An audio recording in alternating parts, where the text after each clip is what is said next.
First things first, Anders, how are you? I'm fine, thank you. Nice to be in Amsterdam. Okay, well, very good to have you. What I'd like to start with is, do you remember the first album you ever bought?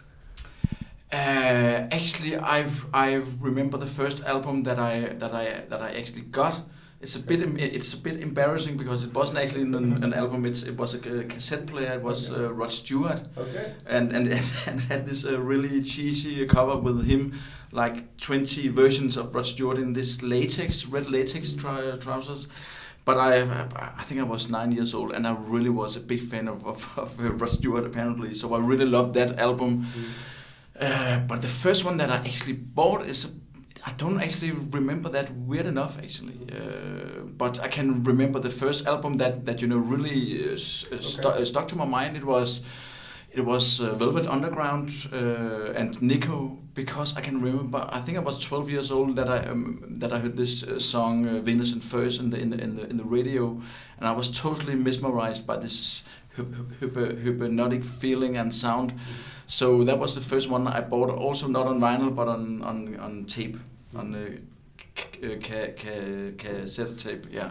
And so now, a lot of years later, what do you now think of Lou Reed and the Velvet Underground? Still a huge fan. They have been a huge inspiration for me. And somehow their album still sounds fresh and new, kind of, and still very raw. And yeah, I really love that sound. And of course, they have inspired a lot of artists now also, I think. So yeah. And it's interesting that you say that, because part of their music it's very atmospheric. It's so and so is your music. So is that kind of what you took away from them? Yeah, definitely. And it's especially talking about Venus and Furs, that has this drone violin going again and again, and then on top of those atmospheres and soundscapes, they are still having some really good pop melodies. So this mixture about something that is very soundscapish, and then having some nice really good strong melodies is something that I try to aim for also. But then, if we go back a little bit, you started out, I believe, being a techno DJ, and deep house, or no. I started out playing in rock bands, and then I actually started playing keyboards on top of a DJ that played music. It was never house. It was not techno, but it's something more electronica kind of stuff. So I actually started playing on top of whatever record he played, and then I just jammed on top of that, and then at one point I also started DJing. Yeah. Because what I want to get to is I read somewhere that then after doing that you stopped for a while. So why did you stop? Actually, I stopped totally because it didn't really isn't really fun for me to DJ, because playing other people's music is fun. It's great, and you have people dancing, but it's much more fun for me to play my own music and play it live also with a band. But sometimes I still rarely DJ. But now it's more like, it's maybe more rock music that I DJ. So really like DJing. Club music has been it's many years since I've been doing that. It didn't really give me that much compared to playing my own music. That just works better for me. And at that time, how far were you in kind of getting what you had in your mind on the computer and out of the instruments? I think that I felt a little bit limited to only doing stuff that could work on a club, because that wasn't really my goal to do. So when I released my first album, it's 10 years ago now, but that was also a kind of goodbye to the club stuff thing, because I got a little bit bored, to be honest about it. But so how do you look back at your debut album then? Are there happy memories, fond memories? Yeah, definitely, because my debut album, the Last Resort, was the first time that I could really show people that I could do so much more than just doing a fall to the floor. That's pretty easy to do, actually. So that was an album where I could suddenly use my background as a musician and writing melodies and trying to explore that even more that I did when I played with those really shitty bands I played with in Copenhagen. Sorry, my language, but it wasn't very good. But you know, my background in learning to play instruments and know how to play the guitar and drums was something that I could definitely use in my debut album too. But you say, well, you joke shitty bands, but if you look at it now, then it was important to go through that. Definitely, and maybe it's also a little bit hard to say it this way, but I don't think back then that we really had our own sound. We really wanted to try to sound as our idols, and back then it was very much the whole Britpop scene and some of the UK. Bands, but I definitely learned so much from that, both like songwriting, but also playing live and playing together in a band. Exactly, because one of the things that you do is and that you find important, I think, is to have that live sound and have people play their instruments on stage. Yeah, because that's also quite important if I want to play my music, because very often there are a bass played or there are certain things that need to be played, and even this new album, most of the drums are programmed drums, because I really wanted that kind of cold feeling. But live we are mixing those samples. So our drummer is tricking samples, but he also still hits his drum kit. So we mix that real drum kit sound with the sampled sounds, and that makes it much more kind of organic in a way. And he can go a little bit up and down in tempo and doing all kinds of stuff that is not possible if it's just a backing track running. So this hybrid between actually humans playing real and then still using the machines and my synthesizers, that's something that I find quite fun to do. And one thing I find interesting about this process is because obviously you make the music first, then sometimes, not always, but sometimes there are remixes, and then you have the live show, which is completely different. So are songs or tracks for you, are they fluid in a way?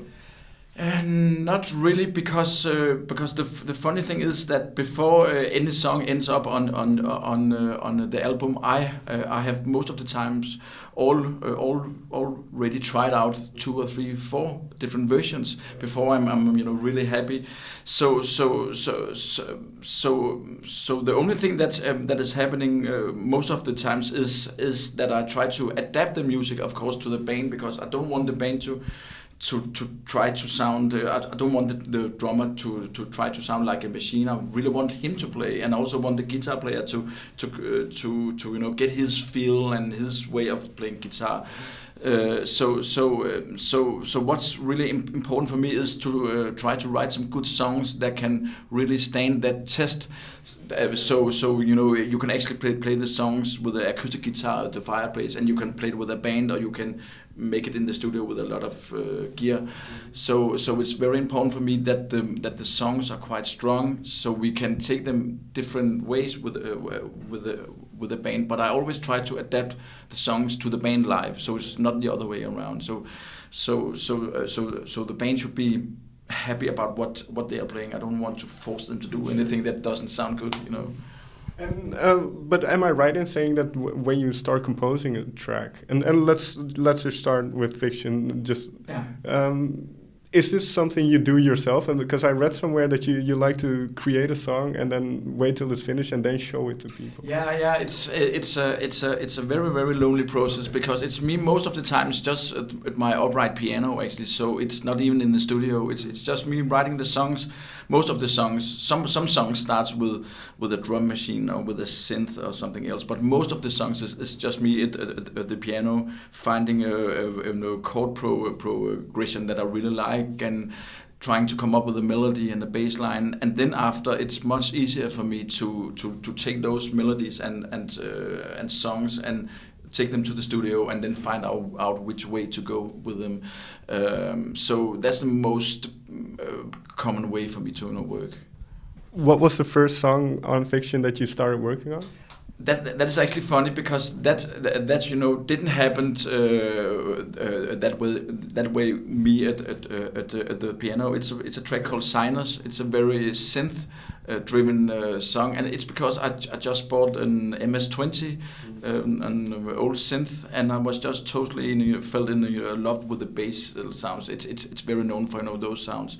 So I just started fiddling around, and then came up with this little theme, and so that's where the first song started actually. And, well, you say you bought a new synth and a new instrument. So does this influence the way the album sounds when you buy new equipment and when you try out new stuff?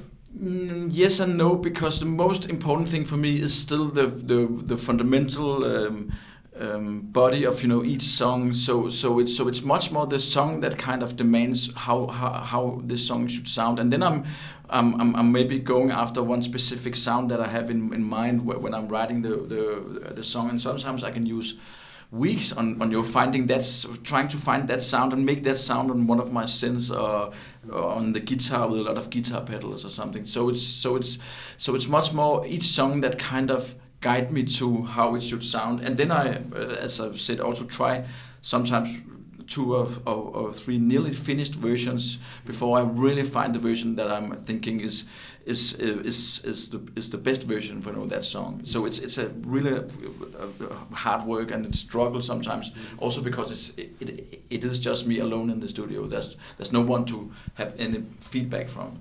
So that moment, once you start sharing it with people around you and your bandmates, is that a nervous period? Definitely, it feels like you are naked in the studio, because it's really, really personal, because you have been working so much and so long alone with this music. So I'm always pretty nervous and also a bit shy, because it's the first time that I present the music. But then on the other hand, it's also really nice to finally let go of all the control that I have working in the studio, and say, okay, now we need to give this music some extra life. It's great as it is on the album, but now we need to play it live, and then the great thing starts, that we somehow give those songs a totally new life. Sure. And so was there a moment maybe in the process of making this album where everything started to click and you thought, okay, this is what I have in mind, and now I can work towards that goal? Yeah, that is actually really hard to tell what moment is that is happening, because it's more a lot of small moments here and there, and then you slowly get an idea of this is the album, this is the sound, this is the songs that fit together.